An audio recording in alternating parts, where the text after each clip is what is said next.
मीनाक्षी तिवारी आप सबका अपने YouTube चैनल ज्ञानपथ में स्वागत करती हूँ। पितृपक्ष आरंभ हो चुके हैं और कुछ दिनों के लिए हमारे पितृ हमारे साथ रहेंगे अप्रत्यक्ष रूप में और अपना आशीर्वाद भी अप्रत्यक्ष रूप में प्रदान करेंगे। पितृपक्ष में हमें कुछ चीज़ों का अवश्य ध्यान रखना चाहिए कि किसी से क्रोध से बात नहीं करें, किसी का निरादर नहीं करें, हमेशा किसी नीडी पर्सन की हेल्प ज़रूर करें, अन्न का दान दें, कपड़ों का दान दें। और हमारे कुछ ऐसे जीव हैं जैसे छोटी छोटी चींटियाँ हैं, उन्हें अलग से आटा निकाल कर डालें, पक्षी हैं उनके लिए अलग से अन्न दें। और हमारे घर कभी जैसे और भी जीव आ जाते हैं जिनमें बिल्ली है, कुत्ता है, उनके लिए भी खाना निकाल के रखें।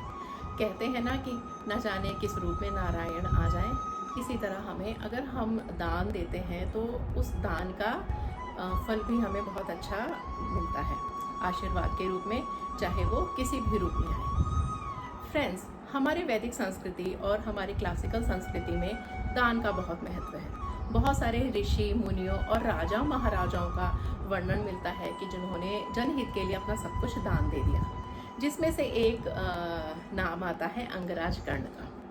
अंगराज कर्ण बहुत बड़े दानवीर थे। एक बार श्री कृष्ण ने अर्जुन के सामने उन्हें हे शूरवीर दानवीर कर्ण कहकर संबोधित किया, जिससे अर्जुन को अच्छा नहीं लगा। और उन्होंने जाकर श्री कृष्ण ने कहा कि जो कर्ण है वो तो एक छोटे से राज्य का राजा है जिसका नाम है अंग, वो क्या दान देगा, और हमारे पास तो इतना बड़ा साम्राज्य है, अगर दान दे सकते हैं, अच्छा बड़ा दानवीर हो सकते हैं, तो हम लोग हो सकते हैं।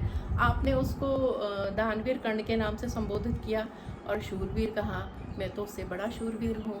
अब इतना घमंड देखकर श्री कृष्ण को अच्छा नहीं लगा कि अर्जुन के लिए, इतने बड़े योद्धा के लिए इतना घमंड अच्छा नहीं। वो चिंतित हो गए कि अर्जुन के इस घमंड को किसी न किसी तरह से तोड़ना बहुत ज़रूरी है।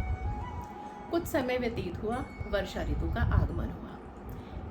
एक बार वर्षा ऋतु में 4 या 5 दिन तक लगातार वर्षा होती रही और इतनी मूसलाधार वर्षा हुई कि जिससे पूरे जंगल, नगर और तालाब इतने पानी से डूब गए कि लोगों को चलना भी मुश्किल हो गया।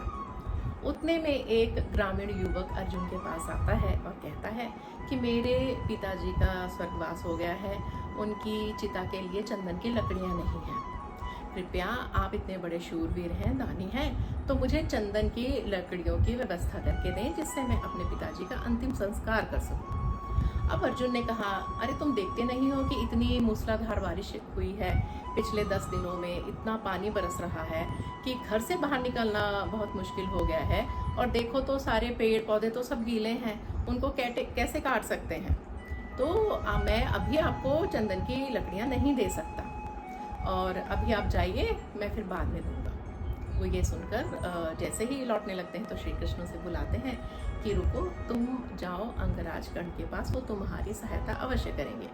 ये सुनते ही वो युवक अंगराज कर्ण के पास गया और उन्होंने याचना की कि हे अंगराज कर्ण, मेरे पिताजी का अंतिम संस्कार नहीं हुआ क्योंकि चंदन की लकड़ियाँ सभी गीली पड़ी हैं और मुझे तो सूखी लकड़ियाँ चाहिए। बस इतना सुनते ही अंगराज कर्ण ने अपने सैनिकों को आदेश दिया कि उसके महल में जितने भी सूखे खंभे चंदन की लकड़ियों के हैं वो सब काट के इस युवक को दे दिए जाएं, ताकि जिससे वो अपने पिताजी का अंतिम संस्कार कर सके।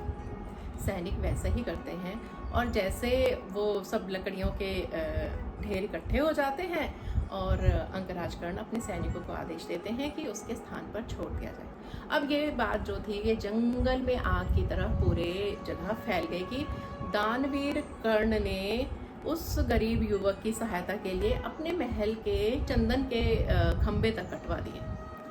अब जब ये बात अर्जुन को पता लगती है, श्री कृष्ण सामने बैठे रहते हैं और कहते हैं कि देखो, तुम तो उससे बड़े साम्राज्य के अधिकारी हो, तुम उससे ज़्यादा शूरवीर हो, तुम तो उससे ज़्यादा दान दे सकते थे, और तुम्हारे इस महल में तो उसके महल से भी बहुत अधिक चंदन के खंभे हैं क्योंकि तुम्हारा महल बड़ा जो है।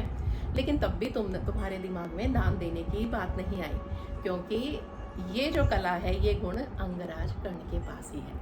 ये बात सुनते ही अर्जुन बहुत ही शर्मिंदा हुआ और उन्होंने श्री कृष्ण से क्षमा मांगी। सो फ्रेंड्स, कहने का ये तात्पर्य है कि अगर किसी व्यक्ति को आवश्यकता है तो हम अपनी सामर्थ्य के अनुसार दान दे सकते हैं। लेकिन अगर आप दान दें तो आप श्रद्धा के साथ और सच्चे मन के साथ दान दें, ताकि वो जिसको हम दान दे रहे हैं उसके लिए भी सार्थक हो और हमारे लिए भी सार्थक हो। सो ये एक छोटी सी कथा थी। कहने का तात्पर्य है कि हमें किसी भी परिस्थिति में हमें अपने अच्छे गुणों को नहीं छोड़ना चाहिए। सो फ्रेंड्स, हम फिर मिलेंगे अगले वीडियो में अगले टॉपिक के साथ। लेकिन हाँ, मेरा यूट्यूब चैनल ज्ञानपथ लाइक करिए, सब्सक्राइब करिए, कमेंट ज़रूर लिखिए।